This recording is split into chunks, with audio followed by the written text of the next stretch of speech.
తెస్సలోనికైలకు రాసిన మొదటి పత్రిక 4వ అధ్యాయంలో ఈ ఉదయం దేవుని వాక్యం కొరకు 4వ వచనాన్ని చదువు. మీలో ప్రతివాడును దేవుని ఎరుగని అన్యజనుల వలె కామాభిలాష ఎందు కాక పరిశుద్ధత ఎందును ఘనత ఎందును తన తన ఘటమును ఎట్లు కాపాడుకొనవలెను. అది ఎరిగి ఉండుటే దేవుని చిత్తం. ఈ విషయం అందెవడును అతిక్రమించి తన సహోదరునికి మోసం చేయకుండవలెను. ఎందుకనగా మేము పూర్వం మీతో చెప్పి సాక్ష్యం ఇచ్చిన ప్రకారము దేవుడు వీటన్నిటి విషయమై ప్రతిదండన చేయవాడు.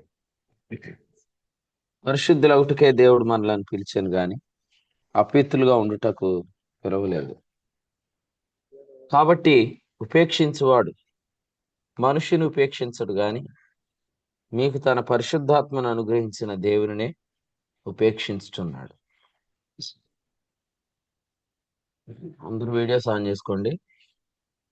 ఈ ఉదయకాలం తెస్సలోనికైలకు రాసిన మొదటి పత్రికలో 4వ అధ్యాయంలో మనం చదువుకున్న భాగంలో అపోస్తలుడైన పౌలు జారత్వమునకు దూరముగా ఉండుటే దేవుని చిత్తమని 3వ వచనంలో మాట్లాడుతున్న వాక్యాన్ని మనం చదువుకున్నాం. గత కొన్ని దినాలుగా మనం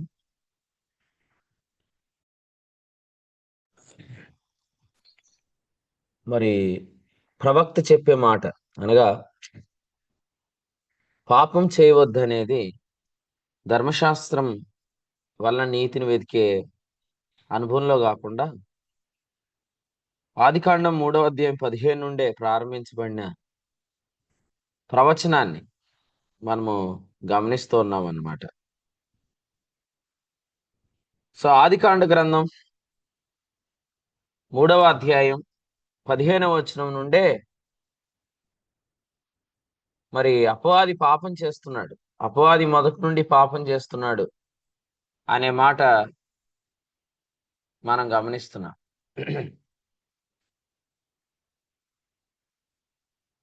సో వాడు ఆది నుండి చేస్తున్న పాపం ఏదైతే ఉందో అదే దుర్నీతి అనే పాపం, మరణకరమైన పాపం.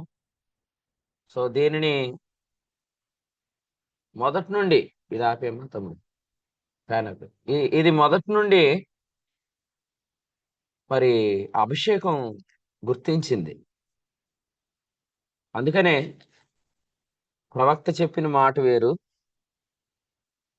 ధర్మశాస్త్రం చెప్పిన ఆజ్ఞ వేరు. అందుకని ఇక్కడ 4వ అధ్యాయం మొదటి వచనాల్లో ఏమన్నాడంటే ప్రభు అయిన యేసు ద్వారా మేము మీకు ఇచ్చిన ఆజ్ఞ అన్నాడు.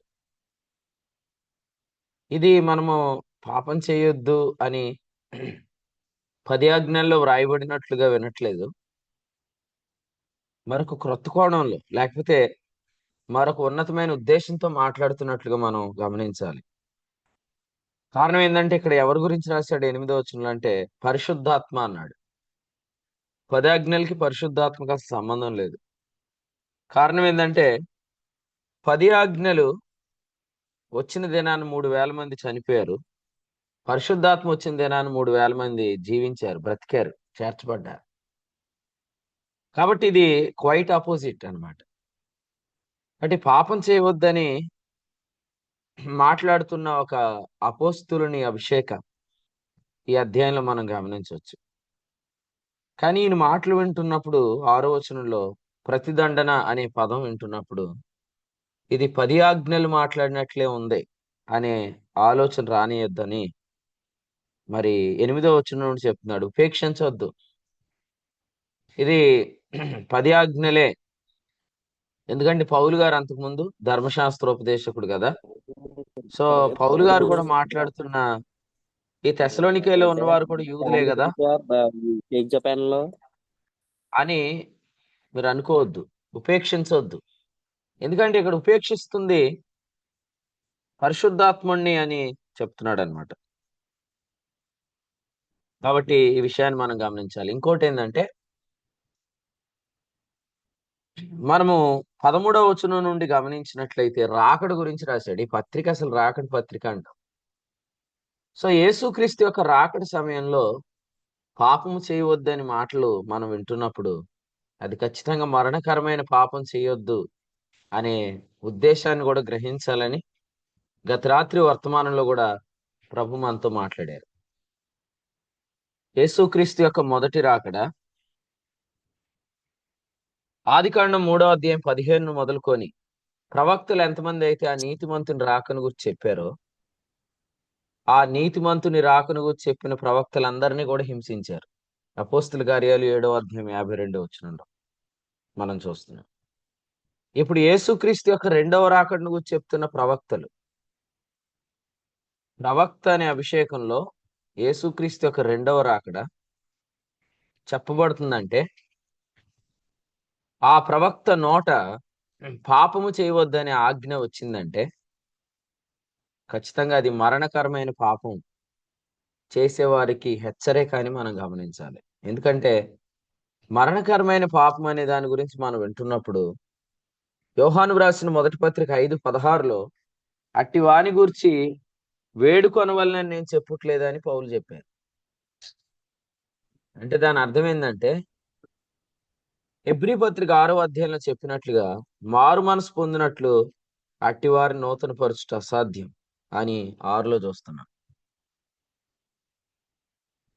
ఎవరి గురించి చెప్తున్నాడు ఈ మాట అంటే హెబ్రీ పత్రిక 6వ అధ్యాయంలో ఎవరైతే ధర్మశాస్త్ర ఉపదేశం నుండి విమోచించబడ్డారో వారు తరచుగా కురిసే వర్షాన్ని త్రాగుతున్న వారే, అంటే ఉపదేశం పొందుతున్న వారే, సంపూర్ణులగుటకు సాగిపోతున్న వారే. అయితే ముండ్ల తుప్పలు పెరిగాయి దాని మీద, ఆ భూమి మీద. రాత్రి మనం విన్నట్లుగా ఎఫెసీయులకు రాసిన పత్రిక 4వ అధ్యాయంలో మనం చదువుతున్నట్లుగా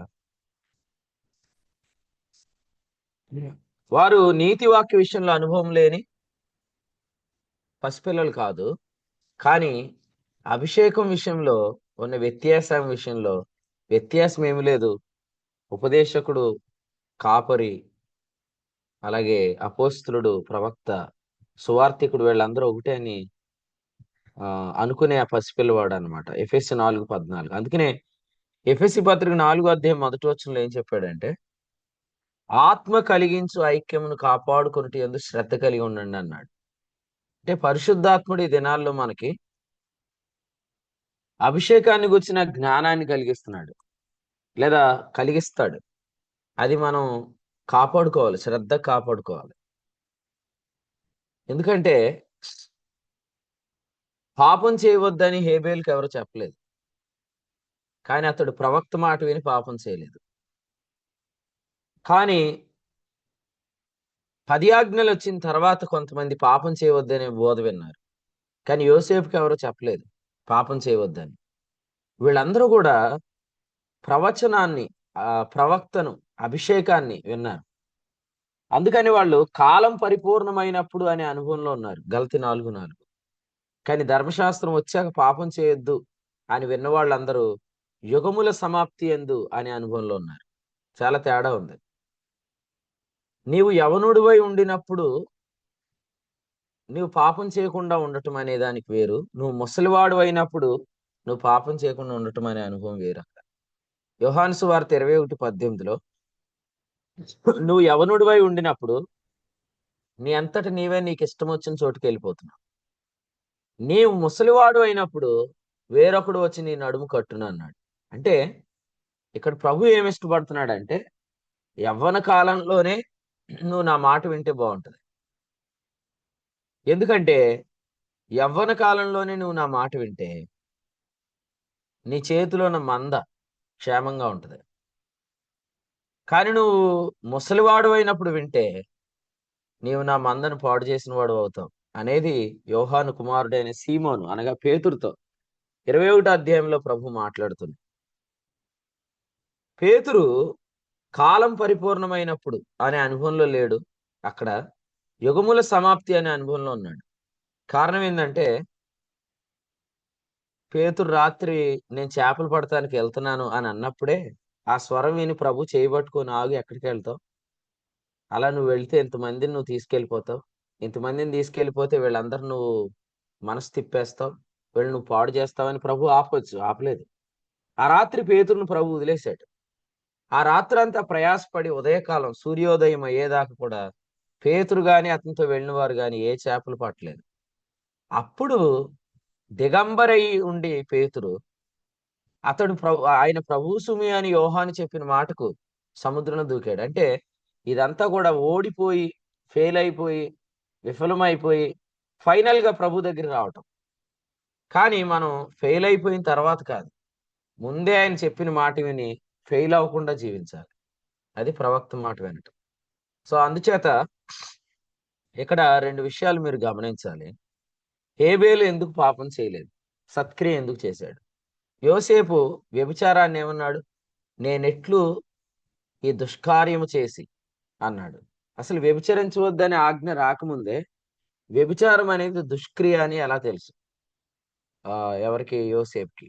సో ఇవన్నీ మనం ఆలోచిస్తున్నప్పుడు ఇవన్నీ ప్రవక్త మాట వినుట అనే అనుభవం అన్నమాట. ఈ అనుభవంలోనికి ఎవరు వస్తారంటే రాకడను అపేక్షిస్తున్న వారు వస్తారు. హెబ్రీ పత్రిక 10:24లో ఏం చెప్పాడంటే, ఆ దినము సమీపించుట మీరు చూచిన కొలదే అన్నాడు. దానికి ముందు వచనాల్లో ఏం రాశాడంటే 22లో మనస్సాక్షికి కల్మషము తోచుకుంటున్నట్లు అనే అనుభవం గురించి రాశాడు. మరి ఈ రోజు ఎన్నో రకాల పరిచర్యలు ఆంధ్ర, తెలంగాణ, భారతదేశంలో ప్రపంచవ్యాప్తంగా ఉన్నాయి. అయితే ఏ పరిచర్యలలో కల్మషం తోచని మనస్సాక్షి గురించి బోధించబడుతుందో వాళ్ళందరూ కూడా మరి యేసుక్రీస్తు రాకడ సమీపంగా ఉందని గ్రహిస్తారు. 24 ఎందుకంటే 22 మనస్సాక్షి కల్మషం తోచుకుంటుట అనేది, 24 ఆ దినము సమీపించుట చూచుట. ఎప్పుడైనా మన మనస్సాక్షి నిర్మలంగా ఉంటేనే ప్రవచనాన్ని మనం గుర్తుపడతాం. అందుకనే ప్రవచనము అనేది పొందాలంటే కల్మషం తోచని మనస్సాక్షిని ప్రాక్టీస్ చేస్తూ ఉండాలి. కాబట్టి ప్రపంచవ్యాప్తంగా కొన్ని మినిస్ట్రీస్ జరుగుతున్నాయి. అవి కల్మషం తోచని మనస్సాక్షిని విశ్వాసులకు అందిస్తున్నాయి. అందుచేత వారికి రాకడను గురించిన ప్రవచనం వారు పొందుకుంటారు. అయితే మనం పొందినట్టు కాకుండా ఎవరికాళ్ళు ఇండివిజువల్ గా వాళ్ళు ప్రవచనాన్ని కలిగి ఉంటారు. ప్రవచనం కలిగినప్పటి నుండి పోరాటం స్టార్ట్ అవుతుంది. తిమోతికి రాసిన మొదటి పత్రికలో మొదటి అధ్యాయం 18లో నేను చెప్పింది అలా ఉందో లేదో వచ్చిన చదవండి ఎవరైనా. తిమోతికి రాసిన మొదటి పత్రిక 1:18. నా కుమారుడైన తిమోతి, నీవు విశ్వాసమును మంచి మనస్సాక్షి కలిగిన వాడవై నిన్ను గూర్చి ముందుగా చెప్పబడిన ప్రవచనముల చొప్పున మంచి మనస్సాక్షి.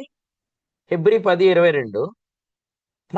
ప్రవచనం ఏంటి? ఇప్పుడు మనం మాట్లాడు యేసుక్రీస్తు రాకడను వచ్చిన ప్రవచనం 3 మంచి పోరాటం. ఈ రాత్రి పెద్దాపురంలో చదివే వచనాలు ఇవే, ఈ రాత్రి జరిగే మీటింగ్ లో. సో ఆ వచనాలే మళ్ళీ ఉదయకాలం ప్రభు మన దృష్టికి తెచ్చాడు. సో కల్మషం తోచని మనస్సాక్షిని చెప్పే మినిస్ట్రీలో ప్రవచనాలు వస్తాయి. మీకు గుర్తుందా, ఒక 2-3 నెలల క్రితం మధుబన్ కాలనీలో జరిగిన మీటింగ్ లో పరిశుద్ధ గ్రంథానికి ప్రవచన గ్రంథానికి తేడా విన్నాం. సో పరిశుద్ధ గ్రంథం అనే నిర్వచనం సువార్త యొక్క నిర్వచనం మీద ఆధారపడిద్దని హెబ్రీ 4:2లో ఉన్న సువార్త నిర్వచనం అర్థమైతే ఈ గ్రంథం పరిశుద్ధ గ్రంథం అని గ్రహిస్తామని నేర్చుకున్నాం. రెండవది, సంఘం యొక్క నిర్వచనం అర్థమైతే ఈ గ్రంథం ప్రవచన గ్రంథం అని అర్థమైంది. సో అందుకనే మన చేతిలో ఉన్నది పరిశుద్ధ గ్రంథం అనేది కాదు, ప్రవచన గ్రంథం అనే లెవెల్లోనికి మనం రావాలి అని అప్పుడు మనం ప్రభు కృపచేత పిలుపునిచ్చాం. ఆ పిలుపులో చాలా మంది ఇక్కడ ఉన్న వారందరూ ఉన్నారని నేను నమ్ముతున్నాను. ప్రవచన గ్రంథంలో మనం జీవిస్తున్నాం, లేదా ప్రవచన గ్రంథాన్ని మనం చేతపట్టాం. రోమా పత్రికలో పరిశుద్ధ గ్రంథం అన్నాడు, ప్రకటన గ్రంథంలో ప్రవచన గ్రంథం అన్నాడు. కాబట్టి పరిశుద్ధ గ్రంథంలో వాగ్దానాలు కనిపిస్తాయి, ప్రవచన గ్రంథంలో ప్రవచనాలు కనిపిస్తాయి. మనం వాగ్దానాలు పొందుతున్నాం, అంతకంటే ముఖ్యంగా ఈ వాగ్దానాలను ప్రవచనము అనే నడిపింపులో పొందుతున్నాం. వాగ్దానాలు ప్రభు మనకి ఇట్లేదా? ఫైనాన్షియల్ విషయంలో ప్రభు వాగ్దానం చేయలేదా? అయితే ఇవన్నీ కూడా యేసుక్రీస్తు యొక్క రాకడకు సంబంధించిన ప్రవచనాల వెలుగులో పొందుతున్నాం. కాబట్టి ముఖ్యంగా మనం వాగ్దానములు అనే అనుభవం ఎలాగైతే మనం విన్నామో, ఇప్పుడు మనం ప్రవచనములు అనే అనుభవాన్ని జ్ఞాపకం చేసుకుంటున్నాం. ప్రవచనాలు ఏం చేస్తాయి అన్నాడు? మంచి పోరాటాన్ని కలిగిస్తాయి. ఇప్పుడు వాగ్దానాలు వచ్చినప్పుడు ఏం జరిగిద్ది అన్నాడు పేతురు? మీరు దురాశను అనుసరించటం వలన లోకమందున్న భ్రష్టత్వమును వాగ్దానాల మూలంగా తప్పించుకొని దైవ స్వభావమందు పాలువారు అవుతారంటాడు పేతురు. తిమోతికి రాస్తూ పౌలు గారు ప్రవచనాలు వచ్చినప్పుడు ఏం జరుగుతాయి అన్నాడు? ఒక మంచి పోరాటం స్టార్ట్ అయ్యిద్ది అన్నాడు. ఎస్, ప్రవచనం రావటం మంచిదే. ఎందుకంటే అక్కడ మనము ఒక మంచి పోరాటంలోనికి వెళ్తాం అన్నమాట. ఆ మంచి పోరాటం విశ్వాస సంబంధమైన పోరాటం. అది ఆ ఎలాంటి పోరాటం అంటే జీవాన్ని మనం చేపట్టే పోరాటం. ఇప్పుడు సాధారణంగా మనము విశ్వాస సంబంధమైన పోరాటం చేయలేదనుకోండి, అప్పుడు మనము పోరాడిన తర్వాత కొంచెం ఏదో నెమ్మది ఉండదు అనమాట. నెమ్మది ఉండదు, జీవం కనపడదు. కానీ విశ్వాస సంబంధమైన పోరాటం మనం ఎప్పుడు పోరాడినా మనం తర్వాత జీవాన్ని అనుభవిస్తాం. ఇప్పుడు ఫర్ ఎగ్జాంపుల్ ఇప్పుడు ఆ ఏలియా చూడండి, చాలా గట్టిగా వాదించాడు, గట్టిగా మాట్లాడాడు. ఆ తర్వాత వచ్చి బదరి వృక్షం కింద మరణాన్ని అపేక్షించాడు. కానీ పౌలు చూడండి, పోరాడాడు, ఆ తర్వాత ఏం అపేక్షించాడు? తిమోతి 2 4:8 కిరీటాన్ని అపేక్షించాడు. ఒక ఆయనేమో మరణాన్ని అపేక్షించాడు. ఎందుకంటే ఇంత గట్టిగా మాట్లాడాను, యెజబెల్ వచ్చి ఇప్పుడు నన్ను చంపేస్తుందేమో అని భయపడ్డాడు. కానీ పౌలేమో మంచి పోరాటం పోరాడి తిని ఆయన చెప్పి 8లో ఏమన్నాడు? నేను ఆయన రాకడను అపేక్షిస్తున్నాను, నేను కిరీటాన్ని అపేక్షిస్తున్నాను అన్నాడు. చాలా తేడా ఉంది. కిరీటాన్ని అపేక్షించేవారు వేరు, మరణాన్ని అపేక్షించేవారు వేరు. ఇవి తట్టుకోవటం మన వల్ల కాదు. ఈ సేవలో, ఈ బాధలో, ఈ శ్రమలో, ఈ శోధనలో వెళ్ళిపోతాం మంచిది. ఎందుకు ఇది సేవ చేసుకుంటే నెక్స్ట్ ఎవరైనా చేసుకుంటారు, నేను మాత్రం సేవ చేయలేను, ఈ దెబ్బలు నేను తినలేను అని మరణాన్ని అపేక్షించే సేవ కాదు, కిరీటాన్ని అపేక్షించే సేవ. పౌలు గారు ఒకటే కోరుకున్నారు 7వ వచనంలో, నా పరుగు కడముట్టించితినని ఇక్కడ చెప్పారు. కానీ అపోస్తల కార్యముల గ్రంథం 20వ అధ్యాయంలో ఏమన్నారంటే, నా పరుగు తుదముట్టేదాకా కూడా నేను నా ప్రాణాన్ని ప్రియంగా ఎంచుకోనని అపోస్తల కార్యాల గ్రంథం 20వ అధ్యాయంలో ఆయన 24లో చెప్పారు. తుదముట్టేదాకా అంటే నా పని ముగించబడేదాకా ఎటువంటి అటాక్ నా మీద ఉన్నా కూడా నేను దాన్ని పెద్దగా కేర్ చేయను. అంటే నా ప్రాణాన్ని నేను కాపాడుకునే ప్రయత్నంలోకి పోను, నా పరుగు నేను ముగిస్తాను అని చెప్పాడు. ఇప్పుడు ఆయన కిరీటాన్ని అపేక్షిస్తున్నాడు, బహుమానాన్ని అపేక్షిస్తున్నాడు. ఫిలిప్పీలకు రాసిన పత్రిక వచ్చినప్పటికీ ఆయన ఏమన్నాడంటే, ఇంకా నేను బహుమానం పొందుకుంటాను అని నేను అనుకోవట్లేదు. అంటే ఇంకా నేను పొందాల్సినంత లెవెల్లో బహుమానం పొందుకున్నాను అని అనుకోవట్లేదు, ఇంకా నేను చేయాల్సిన పని చాలా ఉందని ఆయన ఫిలిప్పి పత్రిక 3వ అధ్యాయం 13లో చెప్పాడు, 14లో చెప్పాడు. ఇదే పౌలు గారు కొలస్సీలకు రాసిన పత్రికలో మాట్లాడినప్పుడు ఏం చెప్పారంటే 2వ అధ్యాయం 19లో, మరి మీరు పొందిన బహుమానం పోగొట్టుకోవద్దని చెప్పారు, అపహరింపను. సో అన్ని వచనాలు సేమ్ కాదు. మీరు చూడండి, తిమోతి పత్రికలోనేమో కిరీటం వచ్చేసింది అన్నాడు, నేను కిరీటం పొందుతాను అన్నాడు. అపోస్తల కార్యాల్లోనేమో ఆ కిరీటం పొందేదాకా నా పరుగు కడముట్టించేదాకా ప్రాణాన్ని ప్రియంగా ఎంచుకోను అన్నాడు. అలాగే ఫిలిప్పి పత్రికలో మాట్లాడితే ఇంకా నేను కిరీటం పొందలేదు, పరిగెత్తాల్సినది ఇంకా చాలా ఉంది అన్నాడు. కొలసీ పత్రికలో పోగొట్టుకోవద్దు అని అన్నాడు. కాబట్టి ఇవన్నీ పౌలు గారి యొక్క ఆధ్యాత్మిక జీవితంలో లెవెల్స్. ఒక్కొక్క పత్రిక రాసినప్పుడు ఆయన ఒక్కో లెవెల్లో ఉన్నాడు. మరి మనం కూడా ఈ ఉదయకాలం వాక్యం వింటున్నప్పుడు మనము ప్రవచనములను పొందుతున్న కాలానికి వచ్చేసాం. ప్రవచన కాంతిలో పాపం చేయొద్దు అన్నాడంటే, ప్రవచన కాంతిలో లేదా ప్రవచనపు వెలుగులో పాపం చేయొద్దు అన్నాడంటే అది మరణకరమైన పాపానికి సంబంధించిన పాపము అనేది మనం గుర్తుపట్టాలి. ఇదివరకు అసూయ పడొద్దు అన్నారు, అది శరీర కార్యం. అప్పట్లో వాక్యం ఎలా చెప్పారు? గలతీ పత్రిక 5:19 నుంచి పౌలు అది శరీర కార్యం అన్నాడు, అసూయ లేదా దురాశ. కానీ కొలసీలకు రాసిన పత్రిక వచ్చినప్పటికి ఏమన్నాడు? 3వ అధ్యాయం 5వ వచనంలో దురాశ అనేది అవయవము అన్నాడు, సంఘానికి అదొక అవయవం అన్నాడు. అంటే అప్పుడేమో నీ క్షేమం కొరకు చెప్తున్నాను అన్నాడు. ఇక్కడేమో సంఘ క్షేమం కొరకు చెప్తున్నా అన్నాడు. అక్కడేమో శరీరం అనుసరిస్తే నువ్వు చచ్చిపోతావు అన్నాడు. ఇక్కడేమో నువ్వు అసూయ కలిగి ఉంటే నీ ద్వారా సహోదరుడు ఇబ్బంది పడతాడు అన్నాడు. చాలా తేడా ఉంది. సేమ్ ఇప్పుడు మనం చదువుకున్న తెస్సలోనిక పత్రికలో కూడా శరీర కార్యం అంటలేదు జారత్వాన్ని. గలతీ పత్రికలో అన్నాడు 5వ అధ్యాయం 19లో ఏమన్నాడు? శరీర కార్యములు స్పష్టమై ఉన్నవి, అవేవనగా జారత్వము, అపవిత్రత, కాముకత్వము, దురాశ, ధనాపేక్ష, వీటి గురించి ఆడు మాట్లాడాడు. కానీ 4వ అధ్యాయం తెస్సలోనిక పత్రికలో ఏమన్నాడంటే ఈ విషయంలో ఎవడును సహోదరుని మోసం చేయొద్దు అన్నాడు.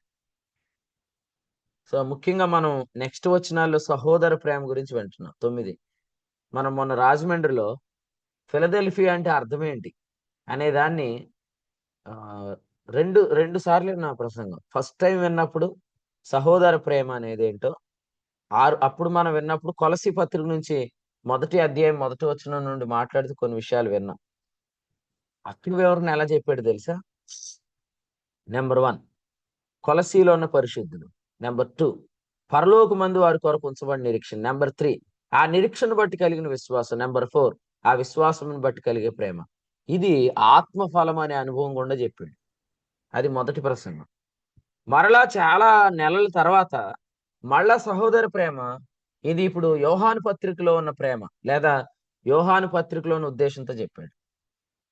ఒకవేళ నేను ఇలా చెప్తాను, సహోదర ప్రేమ అనే దాన్ని పౌలు గారు చెప్పినట్లుగా ఆత్మఫలం అనేది అట్టు చెప్పాలంటే ఆత్మఫలం అనేది ఎప్పుడు చెప్తాం? గలతీ పత్రిక 5వ అధ్యాయం 18లో ఏముంది చదవండి ఎవరైనా. గలతీ పత్రిక 5:18.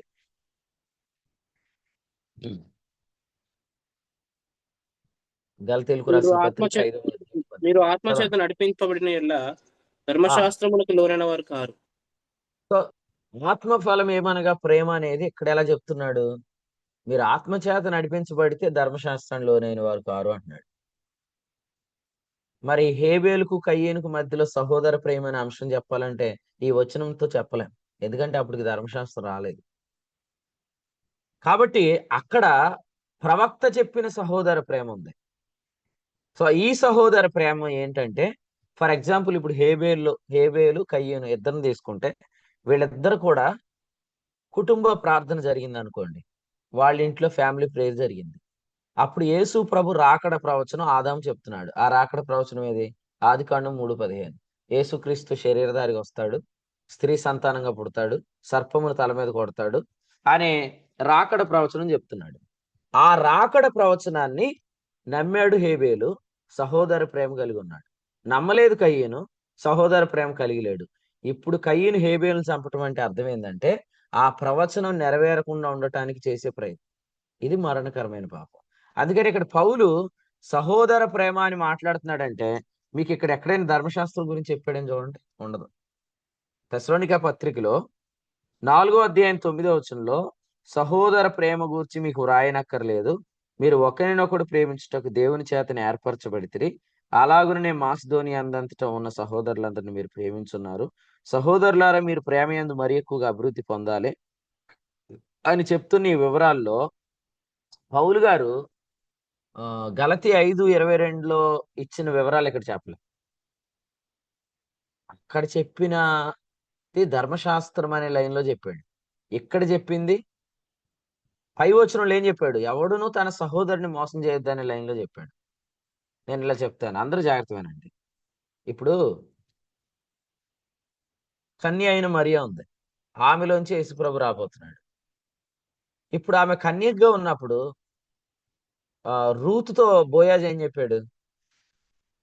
ఇక్కడున్న యవనస్తులకు ఆజ్ఞాపించాను, ఎవరు నిన్ను ముట్టుకోరు, వేరొక పొలానికి నువ్వు వెళ్ళొద్దు, ఇక్కడ ఉంటే సేఫ్ అన్నాడు. అంటే ఆ రోజుల్లో నుండే చాలా మంది కన్యకను పాడు చేయాలి, కన్యాత్వాన్ని తొలగించాలి అనే ప్రయత్నం చేసేవాళ్ళు చాలా మంది ఉంటారు. వివాహానికి ముందే మరి ఆ జీవితాన్ని పాడు చేయాలనుకునే వాళ్ళు చాలా మంది ఉంటారు. కానీ ఈమె తన యొక్క జీవితాన్ని కాపాడుకుంది, లేదా ఇలా చెప్పాలంటే ప్రభు ఆమెను భద్రపరిచాడు, ఎందుకంటే ఆమెలోంచి యేసు ప్రభు రాబోతున్నాడు కాబట్టి ఇక్కడ జారత్వం చేయొద్దు అన్నాడంటే మీలో నుండి యేసు ప్రభు రెండోసారి రాబోతున్నాడు కాబట్టి మీరెవరు జారత్వం చేయొద్దు అనే హెచ్చరిక అపోస్తులని అభిషేకంతో వివరించబడింది. రెండోది ఏంటంటే నీ సహోదరుని ప్రేమించు అనేది ఎక్కడ దగ్గర మరి యోసేపుకి ఆల్రెడీ ప్రదానం జరిగింది, మరి మరీతో ప్రదానం జరిగింది. ఇప్పుడు మరి సాధారణంగా యూదులు ప్రదానం జరిగిన తర్వాత చాలా దూరంగా ఉంటారు. 10 నాణేలు ఇవ్వటం ఉంటుంది. ఆ 10 నాణేలు ఇచ్చిన తర్వాత ఈ 10 నాణేలని ప్రదానం చేయబడిన కన్యక కాపాడాలి. ఆమె ఏదో రోజు పురుషుడు వస్తాడు, తీసుకెళ్ళిపోతాడు. అది వివాహం వారి పద్ధతి. మరి ఇక్కడ యోసేపు దూరంగా లేడు, కన్య అయిన మరితోటే ఉన్నాడు. ఆల్రెడీ వాళ్ళిద్దరికి ఎంగేజ్మెంట్ జరిగింది. కాబట్టి ఖచ్చితంగా అతడు త్వరపడి ఈమెను ముట్టుకోవటం కానీ ఈమెతో వెళ్ళటం కానీ చెయ్యొచ్చు. కానీ ఈమె ఆమెను ప్రేమించి యేసు ప్రభు రాకడికి అభ్యంతరం కలిగించలేదు. అలాగని చెప్పి అమ్మాయి నేను నీతో ఉంటే నాకు శోధనలు వస్తున్నాయి, మన ఇద్దరికి ఎంగేజ్మెంట్ జరిగింది కదా, ప్రభు అయితే నాకు గబ్రియల్ దూత ద్వారా చెప్పాడు, మరి నీలో నుంచి యేసుప్రభు పుట్టబోతున్నాడు, నేను జాగ్రత్తగా చూసుకోమన్నాడు. కానీ నేను నీ దగ్గర ఉంటే మన ఇద్దరికి ఎంగేజ్మెంట్ జరిగింది కాబట్టి నాకు శోధనలు వస్తున్నాయి, నిన్ను నేను ఎవరికైనా బాధ్యతగా అప్పగిస్తానని అప్పగించలేదు. ఎందుకంటే ఈమె మాత్రమే ఆయన కాబోయే భార్య గనుక ఈమెను మొదటి నుండి చాలా జాగ్రత్తగా చూసుకోగలిగిన కృప ఉంది కాబట్టి దేవుడు యోసేపుకే మరీని అప్పగించి జనాభా లెక్కల కొరకు బెత్లెహేముకు వెళ్తున్నప్పుడు కానీ ఎక్కడున్నప్పుడు కూడా ఆమెకు ఎటువంటి హాని జరగకుండా చాలా జాగ్రత్తగా ఆమెను నడిపించాడు. ఎందుకంటే ఆమెను యోసేపు ప్రేమించి ఆమెలోంచి యేసుప్రభు వస్తున్నాడు అనే దానికి గౌరవం ఇచ్చాడు. ఈ రోజు కూడా సహోదర ప్రేమ అనేది గలతీ పత్రికలో ఆత్మఫలంగా చెప్పినట్లు ఇక్కడ చెప్పట్లేదు. ఇక్కడ ఏం చెప్తున్నాడంటే ఈ తరంలో యేసు ప్రభు రెండవసారి ఎవరి ద్వారా రాబోతున్నాడు లేదా ఏ మినిస్ట్రీ ద్వారా ఆయన వస్తాడని ప్రకటించబడబోతున్నాడో ఆ మినిస్ట్రీ పట్ల మనం ప్రేమ కలిగి ఉండాలి. అలా బోధించే వారిని మనం చాలా జాగ్రత్తగా వారి కొరకు మనం ప్రార్థన చేయాలి, వారి కొరకు మనం కనిపెట్టుకొని ఉండాలి అనేది ప్రభు మనతో మాట్లాడుతుంది. కాబట్టి బ్రదర్ అండ్ లవ్ అనేది గలతీ పత్రికలో చెప్పిన అభిషేకం వేరు, తెస్సలోనిక పత్రికలో చెప్పిన అభిషేకం వేరు. అలాగే జారత్వం చేయొద్దు అనే మాట గలతీ పత్రిక 5:19లో చెప్పిన అభిషేకం వేరు, తెస్సలోనిక పత్రికలో చెప్పిన అభిషేకం వేరు. నేను మళ్ళీ చెప్తున్నాను, ఘటము అని అన్నాడంటే ఆ ఘటములో ఏముంది? సాధారణంగా ఘటం అంటే కొండ అంటే మన కడుపు అనుకోండి. కడుపులో 2 విషయాలు జరుగుతాయి. నెంబర్ 1, కడుపులోకి ఆహార పదార్థాలు వెళ్తాయి, ఆ కడుపు వేరు. 2, కడుపులో పిల్లలు పెరుగుతారు, ఆ కడుపు వేరు. సో ఈ 2 కడుపుల గురించి చెప్తున్నాడు. ఒక కడుపులోనేమో ఆహారం వెళ్తది, ఆహారం వెళ్ళే కడుపు గురించి నేను చెప్పట్లేదు. కానీ జీవజల నదులు పెరిగే లేదా ప్రవహించే కడుపు ఉంది, ఆ కడుపును డిస్టర్బ్ చేయొద్దు అన్నాడు. ఈ కడుపు ఎప్పుడు డిస్టర్బ్ అయ్యిద్ది? ఆహారం లోపలికి వెళ్ళినప్పుడు కాదు డిస్టర్బ్ అయ్యేది, జారత్వం కానీ అటువంటివి చేసినప్పుడు ఈ కడుపు డిస్టర్బ్ అయ్యిద్ది. ఎందుకంటే అందులో జీవజల నదులు ఉన్నాయి, దాని జోలికి వెళ్ళొద్దు, దాన్ని డిస్టర్బ్ చేయొద్దు అని చెప్తున్నాడు.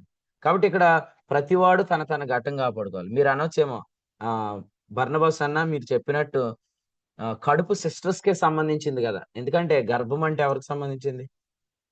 పిల్లలు పెరిగే కడుపు ఎవరికి సంబంధించింది? సిస్టర్స్ కే కదా అనొచ్చు. మరి లేవి ఎవరి గర్భంలో ఉన్నాడు అన్నాడు? అబ్రహాం గర్భం. తన ఎవరి పితరుడి గర్భంలో? గర్భంలో. అబ్రహాం గర్భంలో ఉన్నాడు. అంటే పురుషులారా వినండి, మీకు కూడా లేఖనం ప్రకారం ప్రభు గర్భం ఉందని చెప్తున్నాడు. కాబట్టి మీ గర్భంలో నుంచి రాబోతున్న వారిని మీరు డిస్టర్బ్ చేయొద్దు. అంటే ఇప్పుడు ఆల్రెడీ వివాహమైన వాళ్ళు ఎలా ఆలోచన చేయాలి దీన్ని అంటే, ప్రభు మీ ద్వారా గొప్ప కార్యాలు చేయబోతున్నాడు భవిష్యత్తులో, మీ అవయవాలు తీసుకెళ్లి అపవిత్రతకు అప్పగించకండి అని ఇక్కడ మనతో మాట్లాడుతున్నాడు. అలాగే సిస్టర్స్ తో కూడా మాట్లాడుతున్నాడు. సో మనందరితో ఏం మాట్లాడుతున్నాడు అంటే ఘటము కాపాడుకోండి, ఎందుకంటే ఆ ఘటములో పరిశుద్ధాత్మ ఉన్నాడు. 10 ఆజ్ఞలు ఘటంలో ఉంటాయా? 10 ఆజ్ఞలు పరిశుద్ధాత్ముడు ఎక్కడ నివసిస్తున్నాడు? ఆ గర్భంలో ఉంటాయా 10 ఆజ్ఞలు? ఉండవన్నా. ఉండవు. 10 ఆజ్ఞలు మనస్సులో ఉంటాయని చెప్పాడు. మీరు కావాలంటే రోమాపత్రిక 7వ అధ్యాయం చదవండి. దేవుని ధర్మశాస్త్రము గురించి మాట్లాడుతూ మనస్సులో దైవ నియమము అన్నాడు. మనస్సులో ఉంటాయి 10 ఆజ్ఞలు, కానీ కడుపులోకి వెళ్ళవు అవి 10 కమాండ్మెంట్స్. అర్థమైందా? కాబట్టి ఇక్కడ కడుపులో ఉండేది ఎవరు? పరిశుద్ధాత్ముడు. నీతో మాట్లాడుతుంది కూడా ఎవరు? పరిశుద్ధాత్ముడు. ఎదుటి వ్యక్తి పరిశుద్ధాత్మ ద్వారా మాట్లాడట్లేదు, అతడు మళ్ళా ధర్మశాస్త్రాన్ని ఉపదేశిస్తున్నాడు అని అంటే నీ కడుపులో ఉన్న పరిశుద్ధాత్మను నువ్వు ఉపేక్షిస్తున్నావు అని రాస్తున్నాడు ఇక్కడ 4:8 ఏమని చెప్తున్నాడు? ఉపేక్షించువాడు. పౌలు గాస్పల్ ఆఫ్ గ్రేస్ అనుకున్నామండి, కానీ పౌలు కూడా అప్పుడప్పుడు ధర్మశాస్త్రం చెప్పాడు. ఎందుకంటే పౌలు మరి ధర్మశాస్త్ర ఉపదేశకుడు కదా అని అనొద్దు. పౌలు ఏం చెప్పాడు? ధర్మశాస్త్రం నేను ఉపదేశిస్తే మళ్ళీ నేను పెంట జోలికి వెళ్ళినట్టు అని చెప్పాడు ఫిలిప్పీ పత్రికలో. అలాంటి వాడు మళ్ళీ ప్రతిదండన అని అంటున్నాడంటే ఈ ప్రతిదండన 23వ కీర్తనలో ఉన్న దండన. 23వ కీర్తనలో యెహోవా నా కాపరి అన్నాడు. కాపరి గొర్రెలను ఎక్కడెక్కడ పెడతాడు? 1 రొమ్మును పెట్టుకుంటాడు, 2 భుజం మీద పెట్టుకుంటాడు. రొమ్ము నుండే గొర్రెలేమో యోహాన్ లాంటి గొర్రెలు, భుజం మీద ఉన్న గొర్రెలేమో బెన్యామీన్ లాంటి గొర్రెలు.